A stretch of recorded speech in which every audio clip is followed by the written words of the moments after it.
Superos, it has been way too long. 2 weeks since that emotional win against Atlanta United, which was the biggest regular season match in Philadelphia Union history. 2 weeks later, and after a irrelevant friendly and international break, the Philadelphia Union are back. And they're coming back to probably their second biggest game in franchise history, because the Philadelphia Union are hosting the Western Conference leaders LAFC here down in Chester. And today on DOOP By The River, we are back to talk in depth about this match and preview. And Duperos, hang tight, because that is all coming up next. Dale!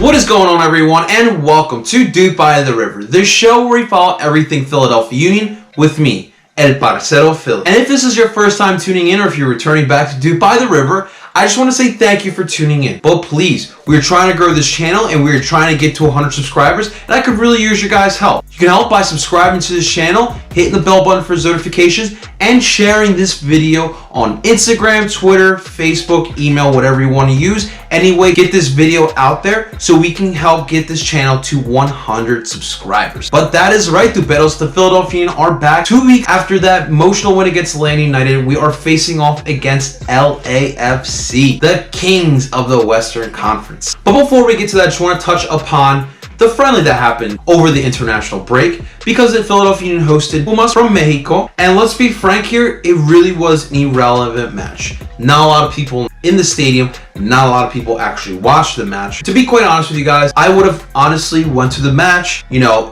for me, it is a great opportunity to reach Latinos, as you guys know I really want to do. Unfortunately, this channel doesn't pay the bills yet, and I gotta work, and I gotta pay my bills, so I couldn't make it. But just hearing Union fans, they really did not care about this friendly at all. The problem is here, Pumas, not a very big club.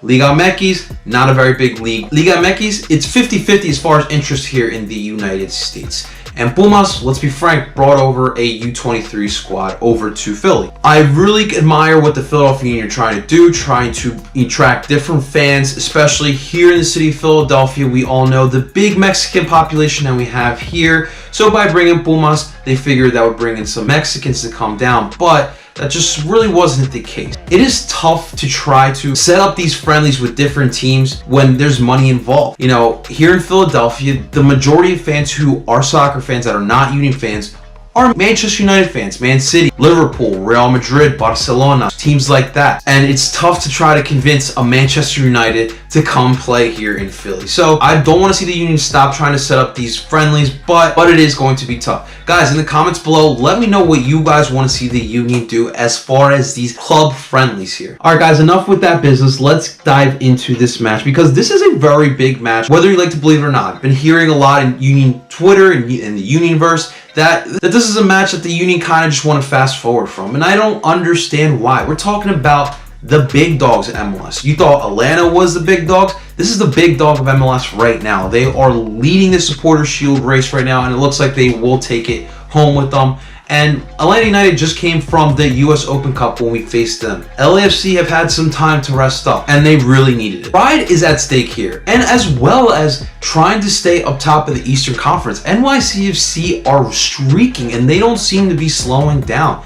We need to stay in pace at the top of the Eastern Conference, so with that last match against NYCFC, we can take the conference then and there. So this match is very important here. And for LAFC, when you talk about this club, it obviously starts with their star, their captain, Carlos Velita, the Mexican international, who is more than likely going to be the MVP this season of the MLS, and has been dealing with some injuries since the LA Galaxy match, and this has been a different team without him. They have been winless since Carlos Vela went down. And from what it seems like, from seeing them in training here in Chester, he has been practicing, and more than likely he will play. LAFC do not want to lose this match at all. They want to win Supporters Shield. They want to be the best team in MLS.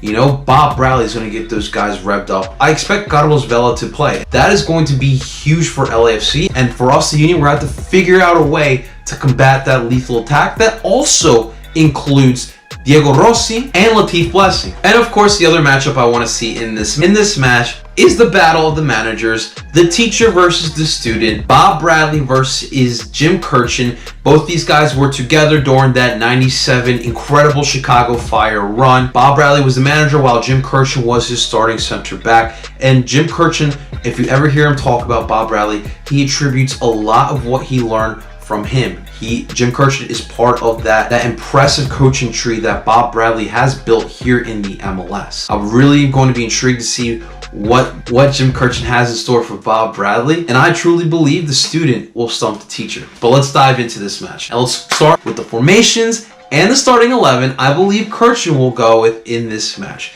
And the formation is very difficult for me to predict because we've seen the Union use the 4-2-3-1 over the last couple matches and have seen success with it. But we know in big matches like this, Jim likes to switch things up. And in this match, I think he will switch up the formation. And I believe we will see the 4-4-2 Diamondback again, throwing off LAFC here. I want to see that high press. I don't want to see the heavy possession there. Using the heavy possession to me tells me that we are scared of LAFC and we want to keep the possession away from that deadly attack. I don't want to see that. Let's attack these guys right off the bat. Let's use that heavy press and let's show them we're not scared of them. This is going to come down to the midfield for sure, but I definitely want to see this formation.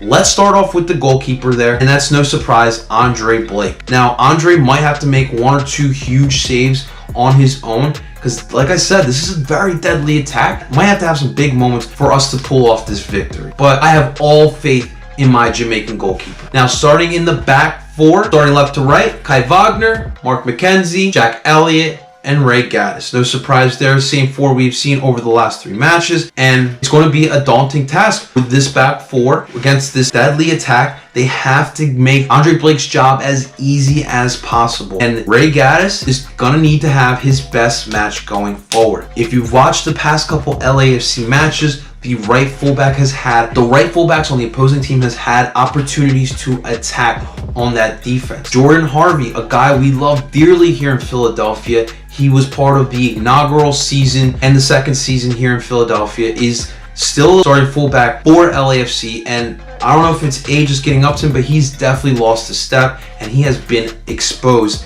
throughout this season, and Ray is going to have to try to expose him as well. But Ray in that Atlanta game showed me a little bit of a spark of attack. I got to see that defensive tenacity from my boy.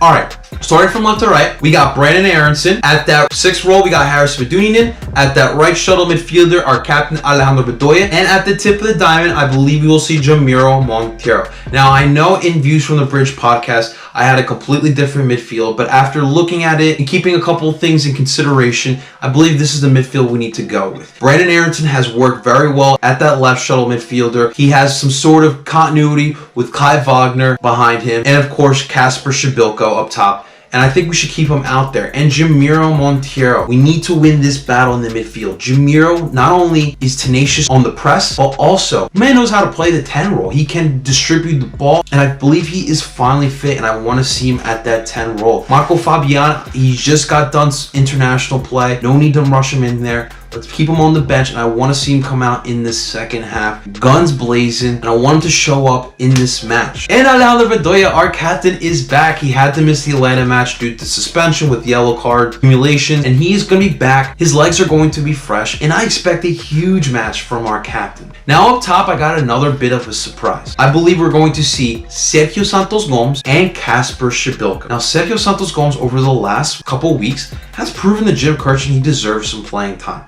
I believe in this match, with his speed, right off the bat, I want to see him attack that backline of LAFC. This is a solid LAFC backline, but they are prone to mistakes. And there has been forwards have been able to get behind this back line. I want to see Sergio Santos Gomes try to do that, and Kasper Shabilko just continue being that scoring threat that he has been all season long. I really am excited for this starting lineup, and I hope Jim Kirchin can consider using this starting lineup. All right, guys, so like I said, this is not going to be an easy match by any means. This is LAFC we're talking about. This is the best team in the MLS this season thus far. And they're also coming off a skid. They're coming off some bad plays. They haven't had a result since the San Jose game a month ago. But I want to see what I saw against Atlanta. That tenaciousness. We saw a team that wasn't scared of Atlanta. We went down early in that match, 1-0, and in the second half, we came back guns blazing, and we took care of that match. I, for one, I want to win this match. It's not just a victory,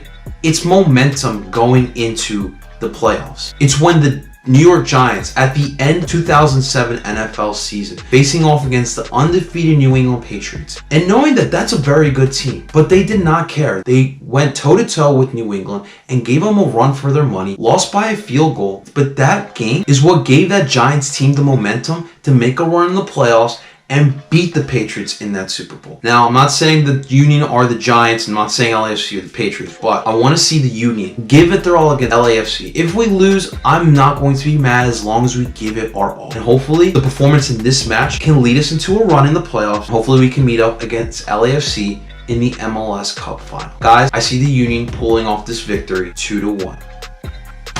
Alright guys, those are my thoughts on what's upcoming against LAFC for the Philadelphia Union. But I want to hear from you. You are what matters. In the comments below, let me know how you guys feel about the Union going into this match against LAFC. And also guys, we are right here to Hispanic Heritage Month. The Philadelphia Union are setting up different activities for us Latinos to enjoy this month that is all ours. In the description below, I will put a link to the Philadelphia Union website so you guys can go check out the different activities. Please come out. I will try to attend as many of them as possible. But definitely guys, check that out. And of course guys, if you like this show, please help this channel grow by liking this video, subscribing to the channel, hitting the bell button for this notifications, and sharing this. We are trying to get to 100 subscribers, and we are only 12 subscribers away to getting to that goal, and I can't do this on my own. I need the help of you, Duperos. And until next time, my Duperos, ¡Vamos la U!